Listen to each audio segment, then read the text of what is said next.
attribuer. C'est ce qu'on s'est demandé ce matin.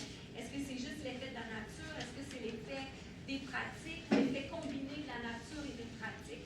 Alors nous, on a cherché à mieux comprendre tout ça. Dans le fond, ce qu'on sait jusqu'à maintenant, c'est qu'il y a des hypothèses, comme on le disait ce matin, là, qui pointent du côté des caractéristiques associées aux environnements naturels et d'autres du côté des pratiques. On sait aussi que la qualité des interactions, c'est un autre aspect qu'on étudie dans le cadre de nos travaux. Donc, quand on la mesure, cette qualité des interactions-là, c'est-à-dire ce qui se passe, les interactions entre les enfants dans un groupe ou encore entre l'adulte et les enfants, bien, c'est un bon prédicteur des apprentissages et du développement des enfants. Alors, on s'est dit, bien, sachant que c'est important, bien, ça devient pertinent d'étudier cette question-là, la qualité des interactions, dans le contexte de l'éducation par la nature. En fait, on s'est même demandé, est-ce que ça ne pourrait pas être un levier pour favoriser la qualité des interactions? Ça, c'est un petit peu ce qu'on appelle la pertinence scientifique, de mener cette recherche-là, mais il y a des éléments de pertinence sociale aussi, c'est-à-dire que parallèlement à tout ça, il y a un engouement, on le nomme depuis ce matin, donc je ne vais pas insister là-dessus. On sait aussi que la mesure d'évaluation et d'amélioration de la qualité du ministère de la Famille actuellement qui prévaut au Québec, donc qui utilise aussi cette mesure, entre autres, de la qualité des interactions.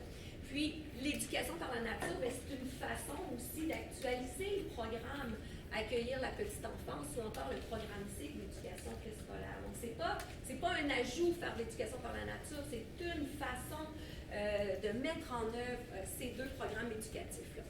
Donc, tout ça considéré, bien, on s'est dit, on va aller justement répertorier les pratiques autour de la qualité éducative parce que c'est un aspect important autant dans les recherches que dans la pratique. Alors, on a commencé par faire une revue systématique des écrits, c'est-à-dire on prend toutes les études qui concernent les pratiques éducatives en éducation par la nature et on essaie d'en faire une synthèse. Donc, dégager, plutôt que prendre des études isolément, on essaie de dégager des constats plus généraux. On s'est posé la question, quelles sont les pratiques des adultes qui sont mises en œuvre actuellement en éducation par la nature à travers le monde, c'est-à-dire dans les écrits qui sont menés internationalement et comment le sont-elles? Alors, on a répertorié 45 études avec des critères bien précis. De ces 45 études-là, on en avait 34 qui étaient plus de nature qualitative, et ça nous a quand même étonnés. Donc, plus en lien avec, par exemple, des entretiens qu'on peut faire auprès des éducateurs et éducatrices que des données chiffrées qu'on obtient, c'est-à-dire des études plus quantitatives. On a des études de partout à travers le monde, et ce qui ressort, c'est que c'est un champ de recherche encore en fraîcheur. On en sait encore peu sur le plan des pratiques éducatives. On a besoin de davantage de devis mixtes, c'est-à-dire qu'un devis mixte, c'est vraiment de compléter toutes ces données chiffrées-là à des données plus reliées à l'écrit, au langage, à ce que nous disent finalement, ce que nous révèlent les acteurs impliqués en éducation par la nature. Alors, je vous fais une petite synthèse de ce qui ressort, surtout des analyses qualitatives, ne l'oubliez pas. Alors, ce qu'on remarque de notre extension par rapport à la durée, c'est l'importance de prolonger les moments de jeu extérieurs. C'est ce qui est beaucoup rapporté dans les études. C'est-à-dire que plus les séances à l'extérieur vont être longues, bien, plus les enfants vont en bénéficier. En regard de la fréquence, c'est d'y aller aussi souvent, notamment au même site naturel, dans des conditions météorologiques variées aussi, de telle sorte que les enfants perçoivent par eux-mêmes les changements qui surviennent dans le milieu. Sur le plan du choix du lieu, il y a aussi certains critères qui sont ressortis dans les études, c'est-à-dire cette possibilité-là d'avoir du jeu libre, actif et des explorations par les enfants. Les questions de la sécurité ressortaient beaucoup aussi dans les études. L'idée aussi de contraindre dans l'utilisation du lieu et de ses matériaux, la proximité, l'accessibilité, c'était aussi des préoccupations qui ressortaient dans les études.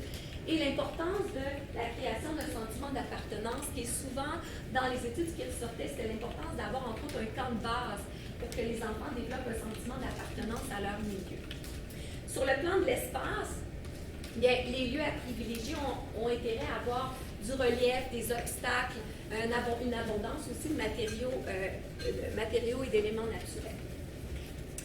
Sur le plan des interventions plus directes, donc entre l'adulte et l'enfant, ce qui ressort, c'est que souvent, dans les études qu'on a répertoriées, l'adulte adopte une posture de co-exploratrice ou co-apprenante. Donc vraiment comme un guide qui accompagne l'enfant, comme par exemple par l'étayage. Donc, dans son intervention, l'adulte, ce qui ressort des études toujours, c'est qu'il a confiance en la richesse de l'environnement, va mettre de l'avant des projets qui vont être initiés et menés par l'enfant, n'offrira pas nécessairement, ou très peu en tout cas, de séances structurées. Hein, c'est un peu ce qu'on dit depuis ce matin. Et s'appuie beaucoup sur la documentation pédagogique pour justement récolter des traces de ce que les enfants vivent, expérimentent en éducation par la nature, dans le fond de leurs apprentissages en quelque sorte et de leur développement. Suite à ça, ce qu'on a fait, c'est qu'on a étudié, je vous ai parlé de l'importance des pratiques, mais de la qualité des interactions, ce qui se passe entre les enfants eux-mêmes, puis l'adulte et les enfants. Et ce qu'on a découvert, en fait, ce qu'on a fait, on sait qu'il y a beaucoup d'études sur la qualité des interactions, puis comme je vous l'ai dit, ça permet de prédire les apprentissages et le développement. Donc on s'est dit, tiens, est-ce qu'en éducation par la nature, ça ne pourrait pas être le cas? En fait, il y a des études qui démontrent des niveaux hétérogènes dans la qualité des interactions. Là, je vous fais grâce de tous les détails parce que c'est quand même complexe à mentionner là, en si peu de temps. Mais ce qui est important de retenir, c'est qu'il y a 3 éléments quand on veut mesurer la qualité des interactions. C'est-à-dire le soutien émotionnel qui va être offert dans le groupe, l'organisation du groupe, jusqu'à quel point, par exemple, est-ce qu'on met en place une diversité de modalités pour que les enfants apprennent, la gestion des comportements, et le soutien à l'apprentissage. Par exemple, la qualité de la rétroaction qu'on va offrir aux enfants, que l'adulte va offrir, ou encore le modelage langagier qu'on offre aussi dans le groupe. Et ce qui est intéressant de noter, c'est que souvent, les niveaux de soutien émotionnel et d'organisation du groupe vont être quand même de modéré à élevé. Mais le soutien à l'apprentissage va être faible, que l'on soit au Québec ou ailleurs dans le monde. Donc, nous, on s'est demandé si, justement, l'éducation par la nature pourrait pas être un levier pour favoriser ce soutien à l'apprentissage-là. Puis, on a été mis sur la piste d'études comme celle de Castro et de Norling, qui ont été menées en contexte conventionnel, mais qui démontraient que dans leurs études, en fait, qui ont été réalisées en Suède et en Finlande, qu'on était face à des pédagogies plus centrées sur les enfants, leurs explorations et leurs jeux. Puis il y a une autre étude qui a été une petite étincelle pour nous, c'est celle de Tonge et ses collaborateurs, qui a montré qu'à l'extérieur, dans des environnements extérieurs, le soutien émotionnel et le soutien à l'apprentissage va être favorisé. Je ne vais pas aller dans le détail des résultats parce que je ne veux pas trop vous étourdir non plus. Alors là, bien, nous, on a fait l'équation, on s'est dit, tiens donc, l'éducation par la nature combine ces 2 caractéristiques-là, c'est-à-dire d'être dans une pédagogie centrée sur l'enfant, ses explorations, son jeu, puis en même temps, ça se passe à l'extérieur. C'est plus que ça, en fait, c'est une approche qui combine ces 2 caractéristiques. Alors, je vais vous présenter des résultats de ce qu'on a obtenu. Je vais vous faire grâce de ça, mais ce que la diapo dit, c'est un extrait de l'étude de Tonge qui a été fondatrice pour nous, c'est que finalement, quand on permet à l'enfant d'aller à sa guise de l'intérieur vers l'extérieur, en ce qu'il nomme le free-flowing routine, ça augmente justement cette qualité-là des interactions et en retour, c'est ça qui exercerait une influence sur l'apprentissage et le développement des enfants. Donc, ça nous a beaucoup inspiré. Puis, on a repris un peu pas cette étude-là, on l'a fait différemment, mais on a voulu, en fait, comparer la qualité des interactions, l'étudier d'abord dans les centres de la petite enfance, qui œuvraient en éducation par la nature, mais comparer ce qui se passe en milieu naturel avec ce qui se passe à l'intérieur, toujours dans des CPE qui œuvrent en éducation par la nature. Alors, ce qu'on a fait, c'est qu'on a été observer cette qualité des interactions-là dans 20 groupes, donc auprès de 20 éducateurs et éducatrices de la région de Québec. Ça représente environ 160 enfants qui étaient dans les groupes. On les a observés à 2 reprises, mais les données que je vais vous présenter aujourd'hui, c'est seulement celles de l'automne. Donc, au début de l'année, donc on a été observé une fois en milieu naturel et une fois en installation. Puis, on a fait aussi un entretien avec chaque éducateur et éducatrice qui participait pour en savoir davantage. Alors, je vous présente les résultats très globalement. Nous, notre hypothèse, ne l'oubliez pas, c'était que le soutien à l'apprentissage, Bien, l'éducation par la nature, on se disait que ça va être un levier pour l'éducation, pour le soutien à l'apprentissage, en raison justement des artefacts, du fait que c'est un milieu complexe, enrichi. Donc, on se disait, bien, tiens, voilà le levier potentiel pour favoriser le soutien à l'apprentissage. Donc, si on regarde, on commence, on ne va pas tout de suite aller au soutien à l'apprentissage, si on commence par le soutien émotionnel. Donc, je vous rappelle que le soutien émotionnel, ça concerne le climat de groupe, la sensibilité de l'adulte, la considération pour le point de vue de l'enfant. Ce qu'on voit, c'est que dans le vert un peu plus pâle, on a sensiblement les mêmes scores, je vous dirais un écart de 0,25 points que l'on soit en milieu naturel ou en installation au début de l'année. Il n'y a pas en recherche, vous savez, on étudie les différences, mais on veut surtout voir est-ce que c'est significatif sur le plan statistique. Parce qu'à l'œil, on peut voir une différence, mais ça ne veut pas dire que sur le plan statistique, il y a réellement elle est significative. Donc, pour le soutien émotionnel, que l'on soit en milieu naturel ou en installation, il n'y a pas de différence sur le plan du soutien émotionnel.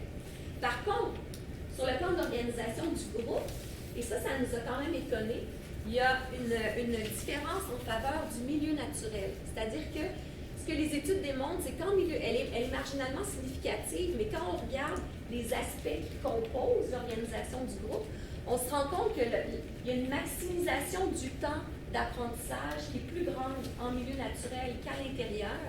Et les modalités d'apprentissage aussi, la diversité, entre autres, de ce qui est offert comme modalité d'apprentissage, va aussi être va être plus grande en milieu naturel qu'à l'intérieur. Donc ça nous a quand même surprise comme résultat parce qu'on aurait pu s'attendre à l'inverse. Mais le fait qu'il y ait moins de routines, que les routines soient un petit peu plus fluides, on peut poser l'hypothèse que justement ça fait en sorte qu'il y a une plus grande maximisation des apprentissages en milieu naturel, entre autres, qu'à l'intérieur. Et pour le soutien à l'apprentissage, contrairement à ce qu'on pensait, dans nos données, en tout cas, nos données ne permettent pas de le dire, là, il n'y a pas de différence que l'on soit en milieu naturel ou à l'intérieur. Donc, notre hypothèse n'a pas été vérifiée, donc il faut chercher encore à comprendre pourquoi, puis qu'est-ce qui explique ça. Vous avez ici le détail des résultats, mais je vous en fais grâce parce que c'est quand même un peu dense, mais vous voyez un petit peu la variation. Ce qui est peut-être intéressant de noter ici, c'est les 3 éléments là, qui composent le soutien à l'apprentissage. Donc, le dernier élément dont je vous ai parlé, c'est surtout le modelage langagier qui est plus élevé en éducation par la nature. Donc, le fait d'être justement un modèle de langage pour l'enfant, donc c'est ce qui ressort le plus. J'aimerais davantage attirer votre attention sur, vous voyez ici la petite ligne que j'ai mise, c'est comme le seuil qui a été recommandé par des auteurs, un seuil de 3,25 qui lui permettrait justement d'engendrer des gains là, significatifs sur les apprentissages et le développement des enfants. Donc, vous voyez qu'on est en dessous de ce seuil-là. Donc, on est en train de chercher à comprendre bien pourquoi, puis comment aussi, comment expliquer ces résultats-là. Mais la piste de ce que nous disent les éducateurs et éducatrices est vraiment intéressante. En fait, on n'a pas obtenu de différence sur le plan du soutien à l'apprentissage, que l'on soit en milieu naturel ou à l'intérieur. Mais ce que nous disent les éducateurs et éducatrices, bien, vous en avez un extrait ici. Il y a une personne qui nous dit, bien, ça porte surtout sur la comparaison entre l'intérieur et le milieu naturel. Ce que la personne nous dit, c'est qu'à l'intérieur, je vais beaucoup plus mettre des ateliers en place moi-même pour que les enfants viennent faire les jeux. Tandis qu'à l'extérieur, c'est beaucoup plus eux qui vont m'amener à suivre leurs idées. Le jeu libre stimule beaucoup plus leur ingéniosité, faire des liens, ce qu'ils voient, ce qu'ils entendent. Si on entend un bruit d'oiseau, on va essayer de le trouver, de l'observer. Puis moi, j'aime ça pouvoir dire « Ah, regarde, c'est un jet bleu ». Puis on réfléchit. Pourquoi le jet bleu est là? On a vu qu'il y avait des graines par terre. Peut-être qu'ils sont venus chercher les graines. Puis là, on se fait des hypothèses. Donc, vous voyez une idée de ce qu'une personne nous transmet. Puis l'autre extrait, la personne nous dit, bien, un enfant voulait traverser un petit étang. Comment tu pourrais faire pour être capable de traverser avec la boue sans perdre tes bottes? Est-ce que tu penses que si tu marches sur la branche, on peut donner des pistes, on amène beaucoup l'enfant avec des questions à trouver une solution par eux-mêmes. Donc, vous voyez là beaucoup de soutien à la prise d'initiative soutien de l'adulte à la prise d'initiative des enfants, puis au fait d'utiliser aussi du matériel créatif, puis d'offrir aussi des rétroactions de qualité. Donc, nos données qualitatives, là, je vous en présente vraiment juste un bref extrait, mais viennent vraiment éclairer ce que les données quantitatives amènent, puis ne nous permettent pas toujours de révéler ou de traduire. Donc, c'est pour ça qu'on travaille beaucoup en complémentarité avec des données chiffrées, mais des données aussi tirées d'entretien, parce que l'un vient éclairer l'autre, puis offre des portraits différents. Alors, en termes de perspective, je vais terminer là-dessus. Ce qu'on va chercher à faire, c'est de faire justement un pas de plus vers la qualité du soutien à l'apprentissage. Puis Anne-Sophie va vous présenter un pas de plus déjà cet après-midi, juste après l'autre présentation. Donc, l'idée, c'est vraiment d'arriver à mieux comprendre justement pourquoi l'éducation par la nature n'est pas, comme on le pensait, un levier pour l'instant. Du soutien à l'apprentissage, est-ce qu'il y a des liens à faire aussi avec l'outil qu'on utilise, l'outil de mesure? On est dans plein de réflexions, mais chose certaine, c'est ce que nous disent, puis les gens de la pratique dans la salle, là, retenez ça, c'est ce que les éducateurs et éducatrices nous disent, c'est extrêmement important parce que ça permet de nommer des choses, de traduire des choses que l'on ne voit pas avec des données chiffrées, par exemple. Donc, souvent, vous vous demandez quelle est la portée de tout ça quand vous menez des entretiens en recherche ou vous participez à des recherches. Bien, vous voyez, là, ça nous permet vraiment de mieux comprendre ce qui se passe, puis nous amener à trouver d'autres pistes aussi de recherche. Donc, on en est là à essayer d'examiner les mécanismes en jeu, justement dans la contribution d'éducation par la nature à la qualité éducative. C'est un aspect important pour pouvoir favoriser les apprentissages et le développement des enfants. Puis, peut-être un dernier lien à faire avec l'idée d'aller vers la qualité des orientations, on sait beaucoup de termes aujourd'hui, là, mais c'est un concept un peu plus nouveau de la qualité, autour de la qualité éducative toujours, mais d'aller peut-être davantage étudier les valeurs aussi qui sont en jeu chez les personnes qui sont éducateurs, éducatrices, enseignants, enseignantes, parce que peut-être que ça a un rôle à jouer aussi dans cette qualité-là éducative qui est offerte aux enfants et qui, après, permet aussi de favoriser l'apprentissage et le développement. Donc, puis il y a peut-être une piste aussi au niveau du bien-être. On a des données actuellement, mais on n'a pas eu le temps de tout analyser. On ne fournit pas, ma foi. Donc on en est là. Donc, tout est ouvert, mais voilà, c'est le propos, c'est ce que je voulais vous dire aujourd'hui en quelque sorte.